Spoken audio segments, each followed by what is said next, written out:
These are the first animals to be born at Alladale, and the first that will be brought up in the wild.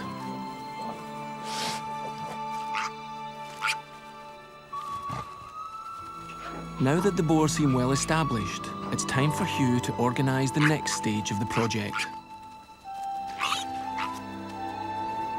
We're definitely going ahead with an import of elk on September the 15th. Just going to bring a bull and 2 young females. So that's pretty exciting. The rewilding will happen here, no doubt about that. It's just the timing of us establishing this big reserve, because the complexities of doing it are probably escape Paul a little. Paul has overlooked a fundamental issue. In the eyes of the law, a fence around his reserve would change the nature of the Alladale project. We in Scottish Natural Heritage are remitted and interested in wildlife when it's in the wild. When you put a big fence around an area, technically and legally, it's not then in the wild. And I think the development here at Alladale would need then to be covered by the zoo legislation.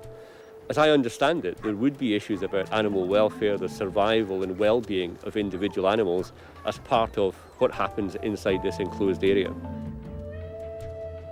Alladale is huge, but if it's classed as a zoo, it would then be illegal to put a predator and its prey in the same enclosed space.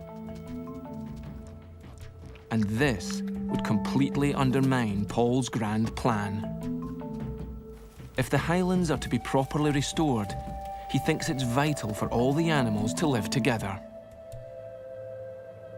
It's the wolves that will keep the red deer away from the valley bottoms where the rivers are, where we need vegetation on the riverbanks. We don't have that anymore up here.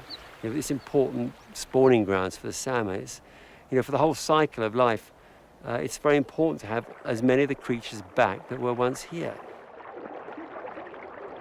Although this is encouraged by EU legislation, national laws are threatening to stop his ambitious rewilding scheme in its tracks. There's a clash of legislation here.